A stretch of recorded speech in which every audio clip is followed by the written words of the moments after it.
Let's move on to our guest speaker for today. Today's lecture is actually the third of a series that we're doing in partnership with the University of Mississippi School of Dentistry. We've had tremendous feedback on this series, so we're very pleased to continue it with our speaker today, Frank Golding. Frank has more than 25 years of digital media experience, including positions at Google and ESPN. He holds a law degree from the University of Virginia and an MBA from MIT, and he's won a Sports Emmy Award for innovation. He led the North American Sports Group for YouTube, managing two of the world's largest multi-channel sports networks and launching live Major League Baseball and NCAA Division I college football games. Golding invests in promising technology and media startups with novel missions to improve our environment, health, and communication. His topic today is creative business strategies for practice growth. And as you can see from his resume, he approaches this topic from a very different direction than we're used to. So we're going to turn this over to Frank. Thank you so much for joining us today. It's a pleasure to be here. Two pieces of administrative stuff before we get going. Are you able to see the slides? My slides are up on my machine. Yes. I can see your slides. Yes. Perfect. Great. Okay. Well, that checks the first box. The second one is I actually have been getting 2-day, 2-text, and 2-week advisors, little notices from my dentist, and I have an appointment after this to go see them. So that seems to be there. You go. All right. So welcome all. I'm really excited to be here, and this is frankly the first time I've done something like this where I can't see you. And if you have questions, please post them. It may take me a bit to get to them, but I will come to them. So this is a lecture on creativity. And I'm not gonna lie to you, if you go and Google creativity, you will find thousands and thousands of people who claim to be doing exactly what I'm doing. My goal for you today is to give you a few creative tips and a few scientific tips that if you implement them, will make the solutions to your problems either better or more recognizable or more efficient. They just work. They're not the only tips out there.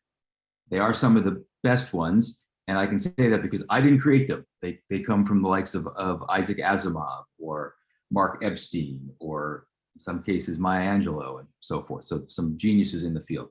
So here's our agenda for the morning. What you're looking at is a sunrise in Bacalar, Mexico. We're going to talk about the hallmarks of genius. Then I'm going to give you some tips on how you prepare yourself to be able to recognize solutions. Then we're going to take a pause and we're going to look for a big problem. A problem with a solution without a problem is going to drive your business into the ground. So oftentimes I see people come up with a great solution for something and I ask them, is this really a problem? Do people really have a problem with this? So we're gonna find a big problem today. The fourth part of the lecture is on structured problem solving. This comes straight out of the Toyota Way and a program that is introduced at the Massachusetts Institute of Technology for how to structure your problems so that you come to solutions. I'll give you a bit of a hint. The solution is never the problem. So for anybody on the video here who is thinking, God, my big problem here is I don't have enough money for this big holiday weekend. Money is never a problem. Money solves a problem, but it's never your problem. And then we'll close. There are 3 learning objectives that Andy and I went over, and I will knit this together to tie all those 3 learning objectives into a neat little package for you. You can see them at the bottom of the screen as well. All right, so let's begin. What you are looking at is the Earth. That pale blue dot among bands of sunlight was taken on Valentine's Day in 1990 by the Voyager 1 space probe. The Voyager 1 space probe at that time was about 3.7 billion miles away, traveling 40,000 miles per hour. It's the farthest man-made object from Earth and the first to leave our solar system. Carl Sagan proposed taking the photo as a kind of bear witness to our humanity, and was originally denied. In fact, this denial kept going for 10 years until NASA finally intervened and allowed the photo to be taken nearly 13 years after the mission started. That Voyager 1 spacecraft is still operating today. For those of you who are tracking numbers, we are now 44 years, 5 months, and 13 days from launch for a space mission that was supposed to last about 3 years. So that's Earth. That's Earth, folks. That's all of our collective hopes, our dreams, our heroes, our histories. That's our family trees, our wars, our pandemics. That's every book, every invention, discovery, poem, business, and tooth right there in that dot. It's kind of small. What's also kind of small is we are being overwhelmed by data these days. Just last year, MIT Technology Review came out with some additional science that if we could encode, well, we can actually now, we can encode all the world's DNA, all the world's data in nucleotides of DNA. And if we were to do that, all of that would fit in one coffee mug. So you've got a pale blue dot on one hand, and a coffee mug on the other, containing everything that's important, unimportant, scary, fearful, happy, joyful, angry, loving.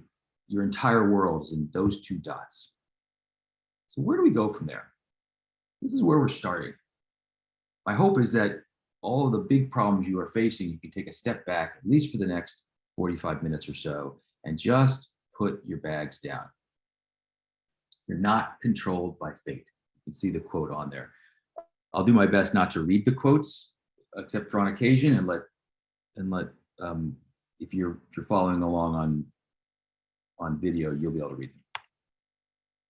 Okay, so let's look at some geniuses. The two most important days of your life from Mark Twain. The day you're born and the day you learn why. Geniuses have some pretty curious habits. And my suggestion to you is, as we're going to start working on problem solving, is to look at the habits you do have. Get rid of the ones that aren't so great, but embrace the ones you do have. There doesn't appear to be, at least among the geniuses that I've studied, any definitive set of habits other than that they all had them, and at some point in time, they all got sleep. So you can see that Immanuel Kant, he actually worked 4 hours a day, as it would turn out, and took 4-hour lunches. Tchaikovsky, I'm sorry, not Kant. Tchaikovsky worked 4 hours a day. Kant was the 4-hour lunch guy. Ben Franklin took air baths. Balzac was especially productive. He was asleep by 6, got up at 1, 50 cups of coffee later, and started working. The point being is that these folks all had different habits that worked for their genius. So as we go through, think about, what are your habits? I'm going to be looking for your habits and your skills. What are your habits? What are your skills that allow you to solve problems that will help you grow your practices? Let's take a pause here for a moment. I'm in a soundproof room for those of you who can remember this. Welcome to New York City. So where did all the artists go? I can't see you, but if I asked everyone to raise their hand if you thought you were an artist, I suspect that many of you would not raise your hands. Now, some of you might, because dentistry is itself an artistic field. But on balance, as we get older, we don't raise our hands. And Gordon McKenzie, who's the author of the book Orbiting the Giant Hairball, and was also one of the lead creatives for Hallmark in their adult card division, which in this case meant the funny Hallmark cards. Gordon McKenzie used to take trips to elementary schools. He's since passed. We took trips to elementary schools, and we go to the first graders and say, I love your art. I see it on the wall. This is very energizing. There must be other artists here too. I'm an artist. Raise your hand. Are you an artist? And the kids would go bananas, right? They all thought they were artists. Couldn't wait to tell Gordon about his artistry. And so it went. First grade, second grade, third grade, fourth grade, fifth. As he would go from grade to grade, fewer hands would pop up until by 6th grade, very few hands popped up. In fact, Those who did raise their hand were not necessarily the popular kids in the class. So he asked, what's going on here? I just came from the first graders, lots of artists. Now here I am in the sixth graders, no artists. Where did all the artists go? What I'm here to tell you, and what Gordon would have told you, is that you are an artist. Genius is born in you. The ability to be an artist is genius. It turns out to be a bit of an innocent casualty in our society as we grow older and take on mortgages and learn to forget what we thought was fun. But I'm going to ask you to recapture some of your innate artistry.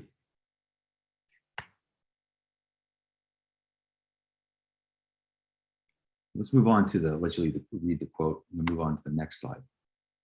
So sticking with this hallmarks and trying to figure out who we are, I want you to consider, what if you're totally wrong about yourself? There's 600 plus people sitting in this room now. Some of you, what if you suffer from a mistaken identity?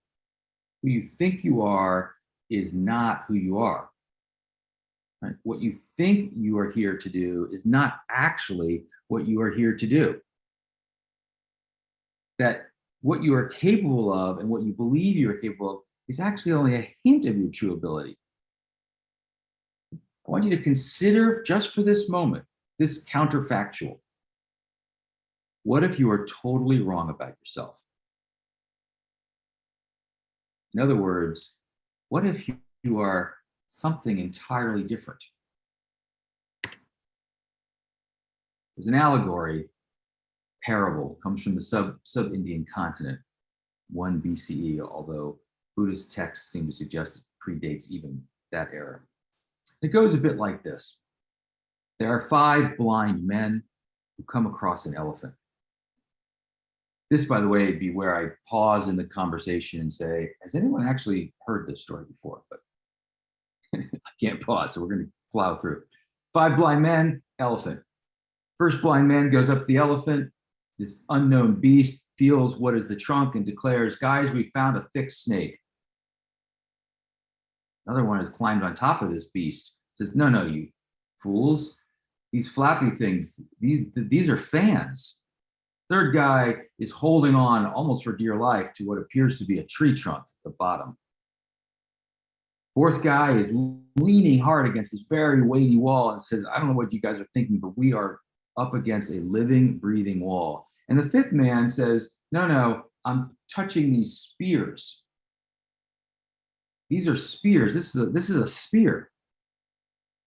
And what I'm going to ask you is, what if this elephant actually was a thick spear, snake flexible, flying tree trunk beast wall, a wall of spear? And he never knew it, or she never knew it. What if everyone telling this elephant that it's an elephant turns out it's not an elephant? What I'm going to be asking you to do, or I am asking you to do, we were together in the room, we'd actually practiced it out a bit, is be thinking, you are a magical elephant. It is composed of your habits and skills. What people see is an elephant. What I'm asking you is whether you're really a wall of spear.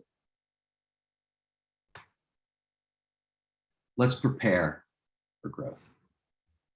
A mind that is full cannot take in anything new. So in the tradition of Zen Buddhism, the Zen tradition of Buddhism, I should say, there's a story goes, a professor goes out, seeks a master invites him to tea. He says, of course. He sits down, the master begins pouring the tea, and the cup begins to overflow. The professor politely protests, and the Zen master continues to pour. And he explains, like this cup, you are full of opinions and preconceptions. In order to find happiness, you must first empty your cup. You need to clear your mind. Step 1. You probably heard of deja vu. That's where you see something different. It looks really familiar. This time, I'm going to ask you to consider vujade. This is where you see something very similar, but you see it in a new way. You need to sit down before every fact as a little kid. Give up your preconceived notions. Begin to do that, and you'll begin to open yourself up to ideas that never seemed plausible. It also helps to do workouts for creativity. And there are some I do in person. I'm going to just do one here, which is not an in-person one. Let you try to focus on it. Here's a picture. Everyone should be able to see at least black and white lines. Most of you will also see a duck. Most of you will also see a rabbit. Some of you will see both. A very small percentage of you will see both the rabbit and the duck at the same time. In order to do that, in order to train your brain to see the rabbit and the duck at the same time, you must stop thinking about other things going on in your world. So I'll just pause for a second as you just kind of stare at the image here. It's kind of fun. Still in preparation mode. You guys can still hear me, yes? We're still connected? Yes, we are. Okay, great. All of a sudden I thought, uh-oh. All right, so we're gonna look around here. We are missing a lot of what goes on around us, and we have no idea that we are missing so much. In your hunt for your strategic improvement to your practice growth, you need to find some new ideas. You need to be able to look around and see what's going on. So I'm gonna play right now a video. And it's a video of kids passing around a basketball. And what I want you to do is count the number of times that the white players dressed in white pass the ball. I'll tell you two things. One, women are usually better at this challenge than men. Okay? Because I'll tell you three things. One, women are better than men. Two, about half of you, if not most of you, have already seen this. I still want you to keep an open mind for watching the movie. And if you're in the room together, don't tell the next person what's going to happen. And three, when I hit play, my machine here, my setup here, because of the way I have it set up on just happened the way I set up, it's going to play through the entire movie, which means it's actually going to play through to the answer. So I'm not going to be able to stop the movie right when you have to tell me whether you've got the answers right or not. So some point in time, after the players stop dribbling the ball, jot down what you think the number is. Think about it in your head, and we'll just play the movie the whole way through. It's about a minute long. It's about a minute long. The monkey business illusion. Count how many times the players wearing white pass the ball.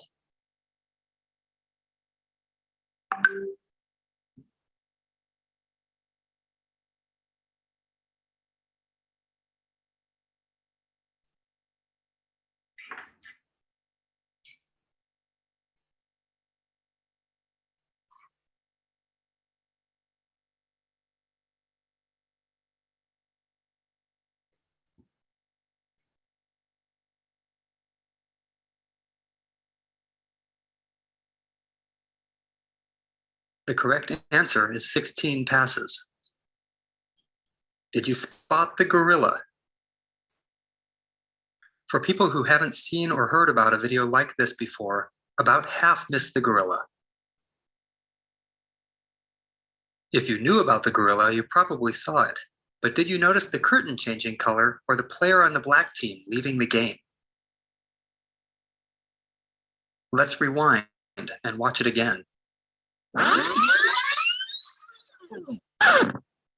Here comes the gorilla, and there goes a player, and the curtain is changing from red to gold.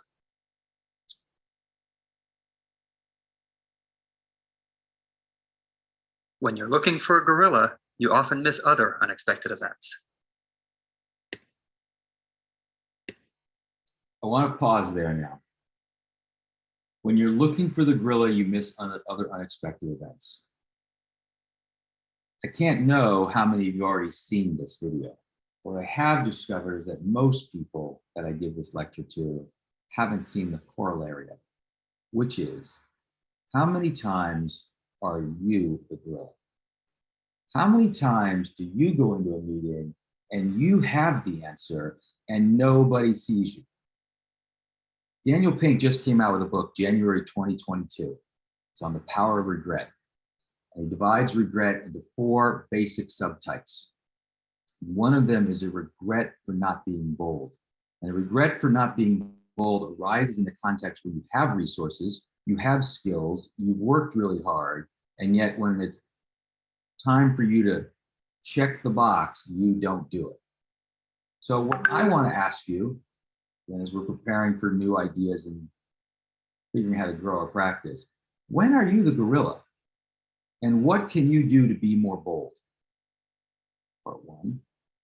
Part 2 is if you're leading a practice group, it's incumbent on you also to spot the gorillas. The people who might have the right idea, the best idea, a good idea, but are not getting airtime.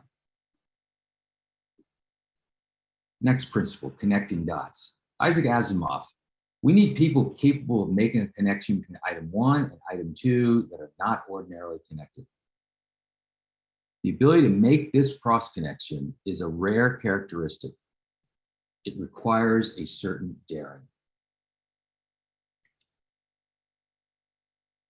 Discovery is seeing what everybody else has seen and thinking what nobody has thought. So let's look at connecting dots for starters. Just going to give you an example of a connecting dots. This you're looking at is a Komodo dragon.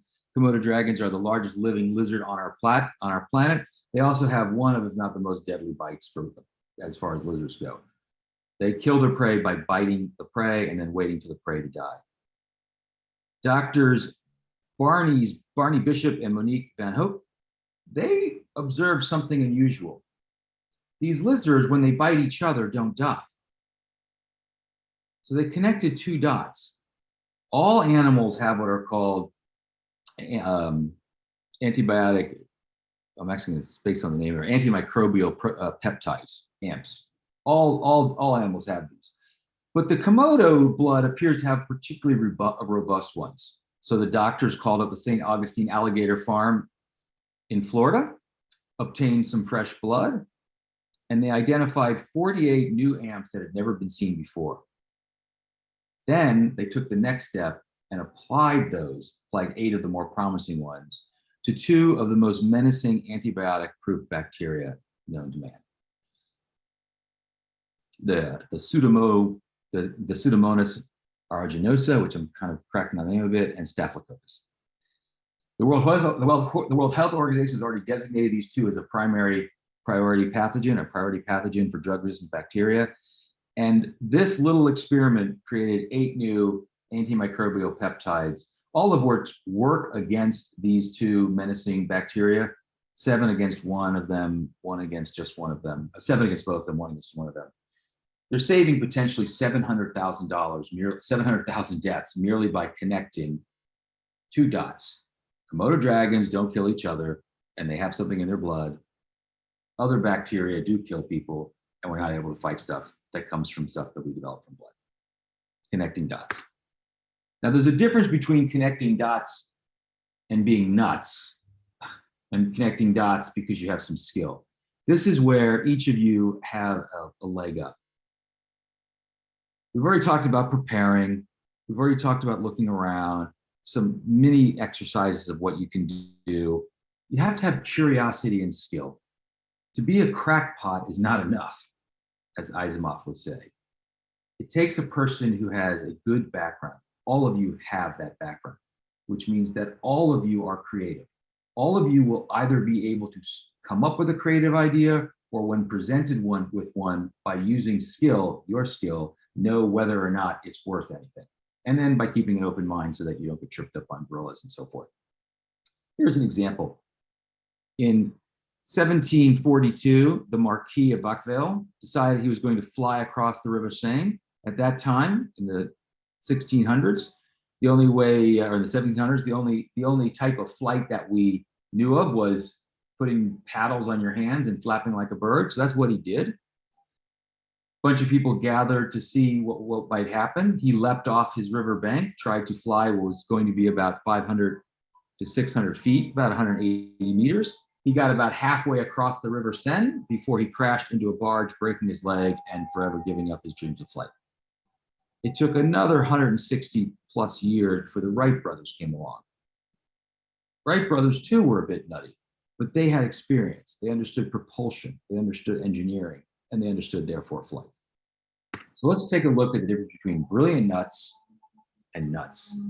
Nuts, the marquee, brilliant nuts. And my supposition is that in this crowd are brilliant nuts. So let's look at one that gives you an example.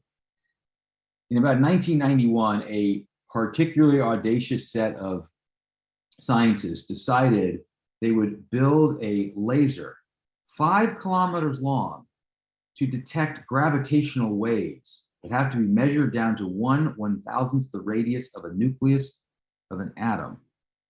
And by detecting these gravitational waves, determine the collision or the path of black holes. It took them, let's see, I can do the math here in my head, 14, 8, 22 years, 23 years before they could get this thing off the ground. But because they were nuts, because they were brilliant nuts, the US Foundation, the US National Science Foundation decided to fund them. They built the LIGO, the Laser Interferometer Gravitational Wave Observatory. Almost sounds like we're out of Austin Powers here for a moment. And they turned it on, and 2 weeks later, they heard the collision of 2 black holes. And I'm going to play that collision for you. Again, this goes to connecting dots. I think I can build a telescope. I have a lot of skill and information on what's happening in outer space when it comes to gravitational waves. I bet we can come up with with tracing back to what may be the original Big Bang. Okay, so let's play this video. And Andy, we're still recording, yes? Yes, we are. All right, great.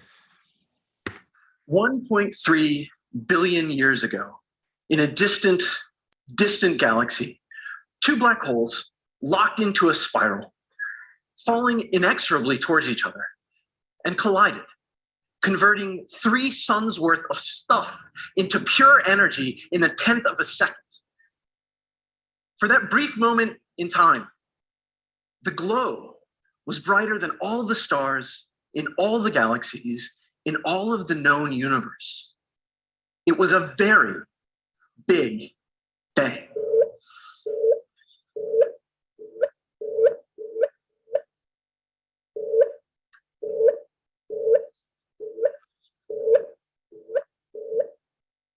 That whirring noise is the Big Bang. What's a kind of a fun cocktail fact is that on that date, on September 14th, 2015, we all stretched and compressed 1 × 10⁻21st. We grew by a decimal point, followed by 20 zeros, and then a 1. 1.3. There we go. Now let's look for a problem. Perhaps you're familiar with the first law of holes. When you find yourself in a hole, stop digging. So let's find a problem. Jesse Itzler wrote the book Living with the Monks. He also wrote a book Living with the Seal. You can sort of see a trend in how he's titling his books. But in Living with the Monks, he investigated happiness. And he asked a group of 1,000 executives, and we have about 600 executives on this call, so I'm going to ask you this. And you can limit this just to your practice, or you can limit this to, in general, your life. But the way Jesse framed it up was, said on a scale of 0 to 10, where 0 is you are miserable, cannot get out of bed, life is over, and 10, you are the Dalai Lama with a yacht. You are happy, your world is going as best as it possibly can. On a scale of 0 to 10, how happy are you? Now you might rephrase this with your practice. If it's miserable, it's a 0, and if it's happy and prosperous and meaningful, it's a 10. Where are you on a scale of a 0 to 10? Now he didn't ask the executives, and I won't either, what their scores were, but he did have people acknowledge, not individual scores, but he did ask how many folks in the audience are at a 7 or below, right? It turns out most of the people in the audience were a 7 or below. Now, I've asked this question of numerous different groups where I've had a good fortune to present in front of people in the medical field, doctors, dentists, clinicians, etc. And I'm happy to report that the general consensus there is sort of an 8 or higher. But in your own mind, and I can't know, there's some group of you, and I would suspect a large group of you, where you are scoring yourself a 7 or lower. And what this means is that in what is one of the most important buckets of your life, you're failing. That's a problem. If you want to solve the problem, the way the brain works is it starts with a 10 and then knocks yourself down. Well, if I had more patients, well, if I had a larger office, well, if I was married, well, if I had a different home, and it begins to knock down. Those knockdowns, those are the problems that we're going to look to solve. Now, you can use the methodology I'm going to teach you in the next slides on any problem. But if you can focus on a particularly big problem, then this 45-minute lecture could be something that actually changes your world for the better. So here we go into structured problem solving. Planning is not a strategy. That's Bezos. Hope is not a plan. That's been said by lots of people, including Madeleine Albright. Where do you find innovation? Okay, so Peter Drucker said, within the enterprise, there are 4 areas to look because these constitute symptoms. They're highly reliable indications of changes that have already happened or can be made to happen with little effort. So let's look at that. Something's unexpected. This is what's happening in your office right now. Something is not congruous. You're assuming it ought to be a certain way, but it's just not. There's a process need innovation. I often see this in terms of like waiting rooms. We're just waiting too long. There's a structural change that catches us by surprise. Perhaps a new implant. I know one structural change that my dentist now uses and has for many, many years is this pen that allows him to dribble in Novocaine at an incredibly slow rate, far better than what was the needle method. He's been doing it for now 15 or 20 years, so this is not anything new, but this is a structural change. Outside the industry, the enterprise, there's not so many symptoms. This is you observing, this is you talking to your friends, this is your kids telling you something. The population changes, suddenly it's important everyone has veneers, or there's a change in perception. There's new knowledge gets developed, you develop new knowledge and so forth. I'm going to ask you to look for innovation when you start trying to solve this big problem you come up with. The most important document, if you take one document from this lecture and nothing else, and Andy has copies of this, is this document here. It's called the A3CI because that was the format of the piece of paper on which it was written. You basically take a giant sheet of paper, you divide it into 4 quadrants, and you develop a plan. We're going to go through each of the quadrants here. The point in the plan is to come up with a target that you can reach and make incremental changes along the way. So first one is define the problem. What I want to say the problem here is what I mentioned at the beginning. Your problem is not your solution. Your problem is not that you don't have enough doctors.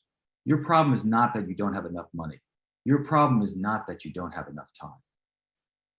Time, doctors, and money solve a problem.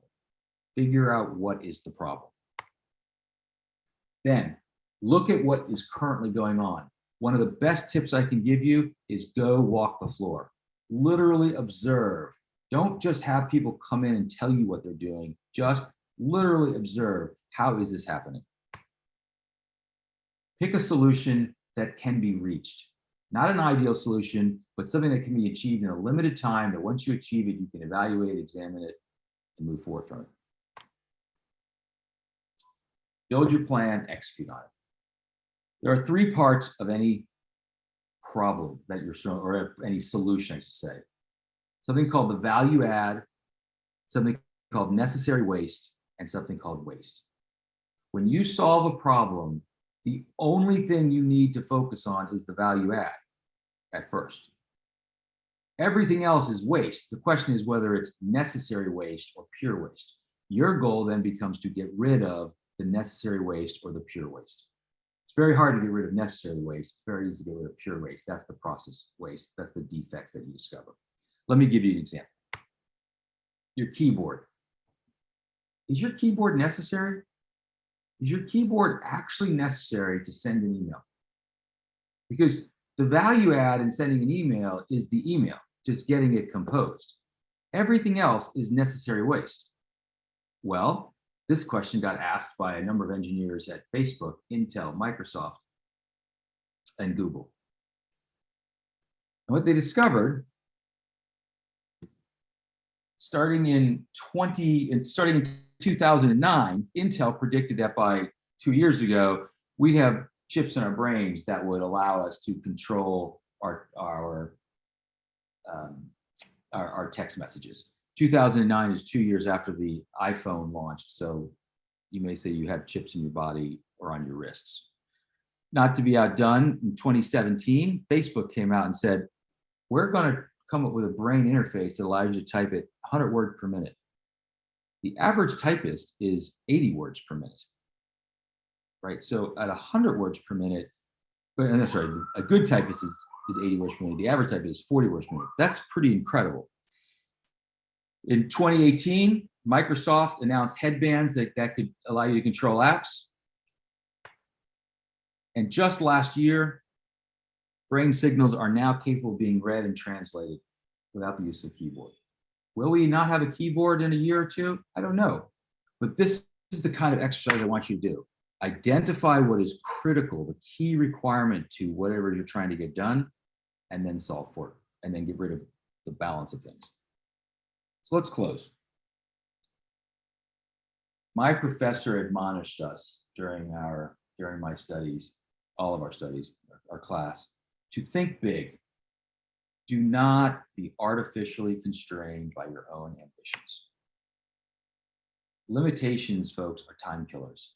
I can list dozens of examples, and here are just a few, of people who had limitations and could have stopped but didn't. Thomas Edison wasn't educated. He had over 1,000 patents. Maya Angelou couldn't afford office space, so she worked in hotels. There are over 15,000 US Starbucks right now if you had to leave a place to work.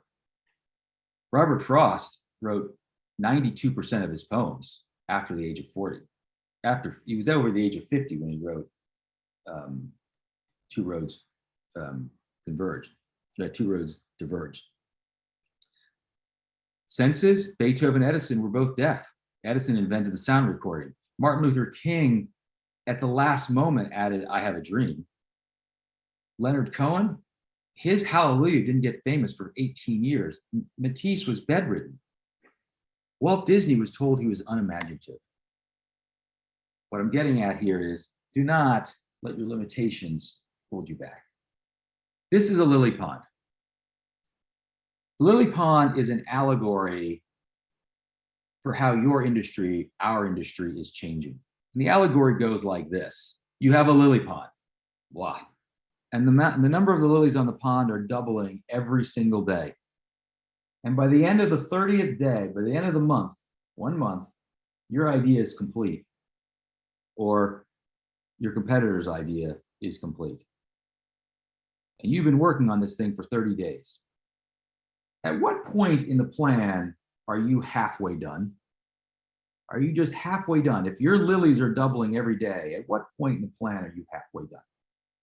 Well, you're halfway done on day 29. It's also the point, by the way, if your competitors are working on a plan, they're halfway done at day 29 as well, which gives you 1 day to compete against them, which gives them only 1 day to come up with an answer to something you might be rolling out. But look how hard you had to work. You started out at 0.2% on day 1. And it's not until day 23, doubling every day your efforts, that your lily pond's even close to 1%. Every big idea starts as a little idea. And if you have the skill to nurture it, it will become a big idea. 2 minutes to go. Would you rather have a penny today? Would you rather have $1 million today or a penny that doubles every day for a month? There's your question. I'll give you $1 million today, or if you can wait, delayed gratification. Would you rather have a penny that doubles for a month? Let's make it a little more interesting, because in the nature of the question itself, you probably already know the answer. You ought to wait. What if I said $50 million today and you get a penny that doubles for a month? Well, how about a penny that doubles for 6 weeks? $50 million a day or a penny that doubles for 6 weeks. In the latter scenario, that penny becomes worth $22 billion. That's almost 147 times the 50 million I offered you from the start. What's the moral here? These little ideas that come from clearing your mind, from finding innovations, from recognizing your skills and habits, these become the big ideas, but only if we can wait.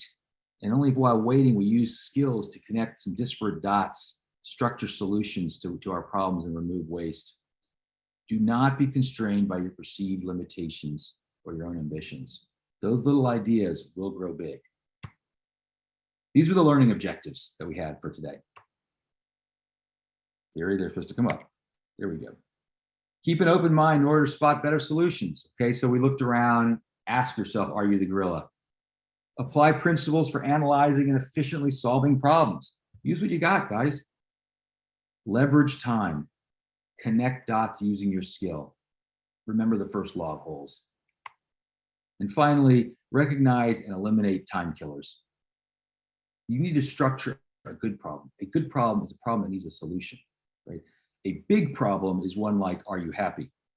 Define the value add, get rid of the waste. Create a plan, and that plan, then work through it. PACE is the acronym that I like to use. Plan, act, check, evolve. Don't get stuck on your limitations. Do not be artificially constrained. All right, and finally, take the penny. Thank you all. It's 12:56, so we got a minute. We're a minute over, but I'm happy to have Andy orchestrate some questions or answer what. Got a few questions for you, Frank. Yeah, so thank you so much for the lecture. Some really interesting thoughts there. Let me ask you about when you talked about when you're trying to solve a problem, you've got to identify the problem.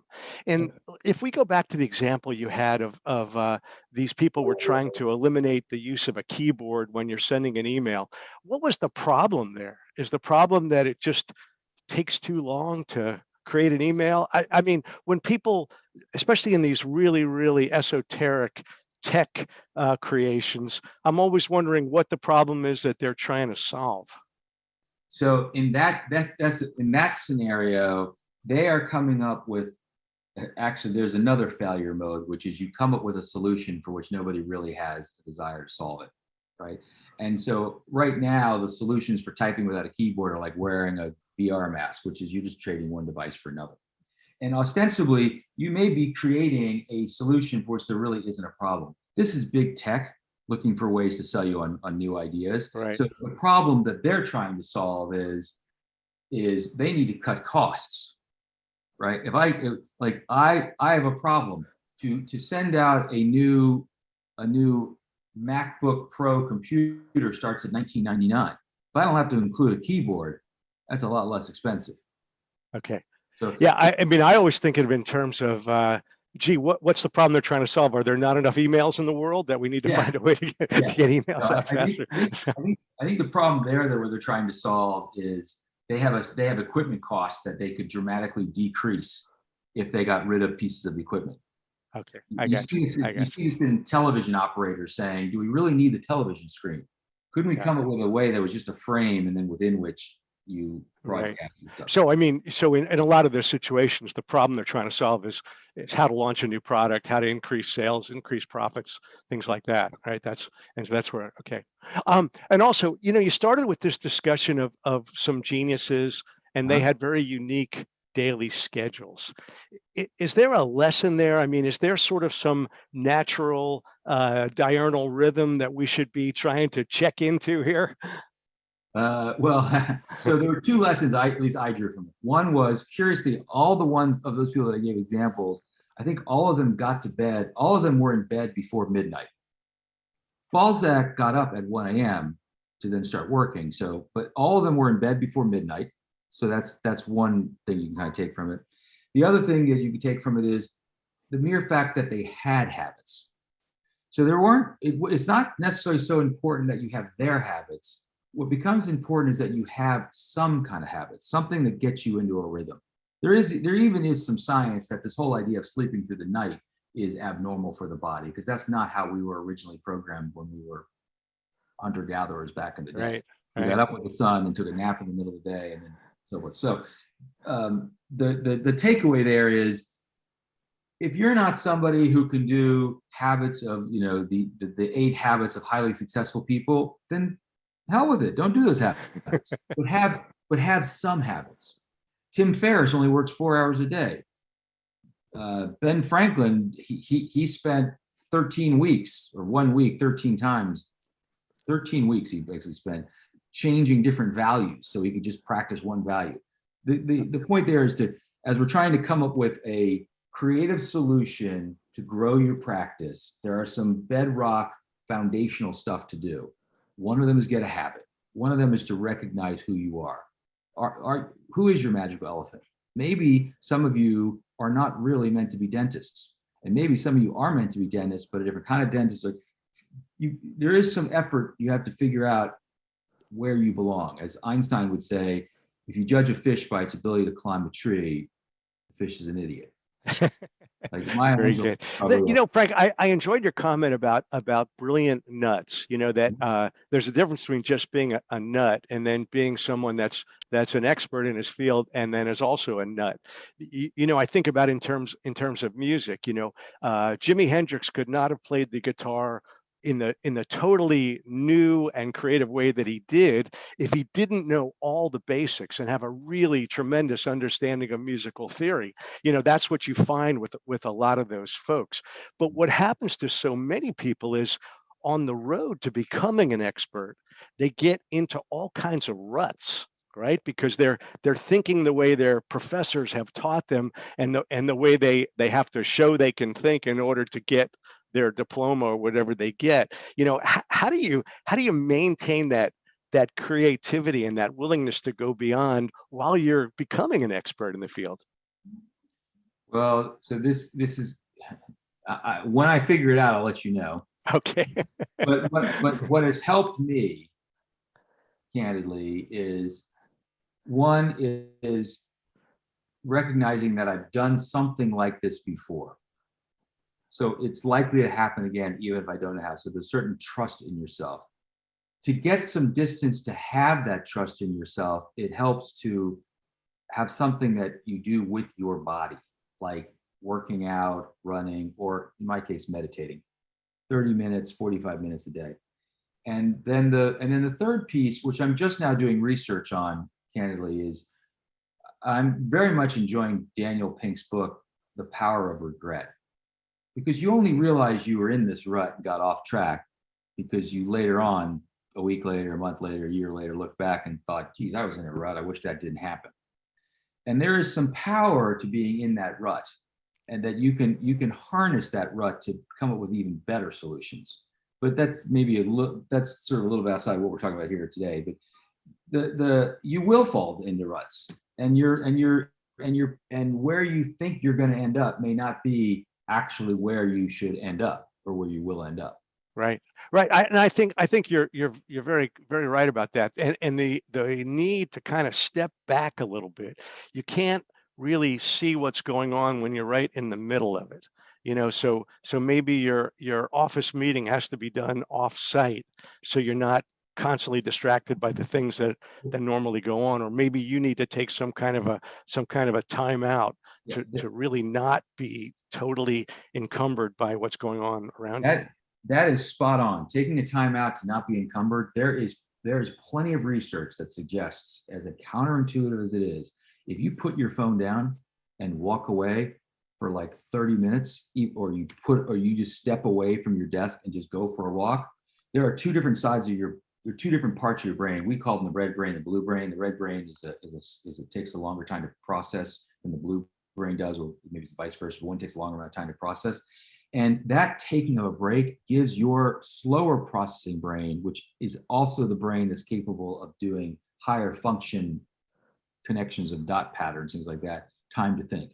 So there Is are this similar to the Danny Kahneman fast thinking, slow thinking kind of a thing? It might be. I haven't finished. I've started his book, but I haven't finished reading it. But it could be similar to that. It is similar to that. But there is this feeling of FOMO that you're going to be left out. In reality, if you can step away from it. I mean, I did some of that myself. What you'll see, Andy, but the other people on this call don't see, is the notes section in my slides run some of them for pages. Now there is no way I can read those notes on the fly. And just this morning, I ended up crossing off most of them and creating an actual notes section, but it felt very anxiety provoking to like get rid of my little blanket there. If you'll just step away, just trust me, if you just step away, if what you say to yourself is, I don't have time to meditate, what the answer to that is, that's great, then meditate for twice as long as you thought you were going to. That's fantastic. Frank, excellent thought-provoking presentation. We really appreciate it. Thanks for being with us today. Thanks to the panel, and thanks to Benco for their sponsorship. We're going to see you back next week when we'll have, as always, our business advisory panel. And our clinical speaker will be Dr. Tim Kaczynski, talking about implant overdentures, secrets to success. So we'll see you then, and we'll look forward to seeing you next week. Take care, everybody.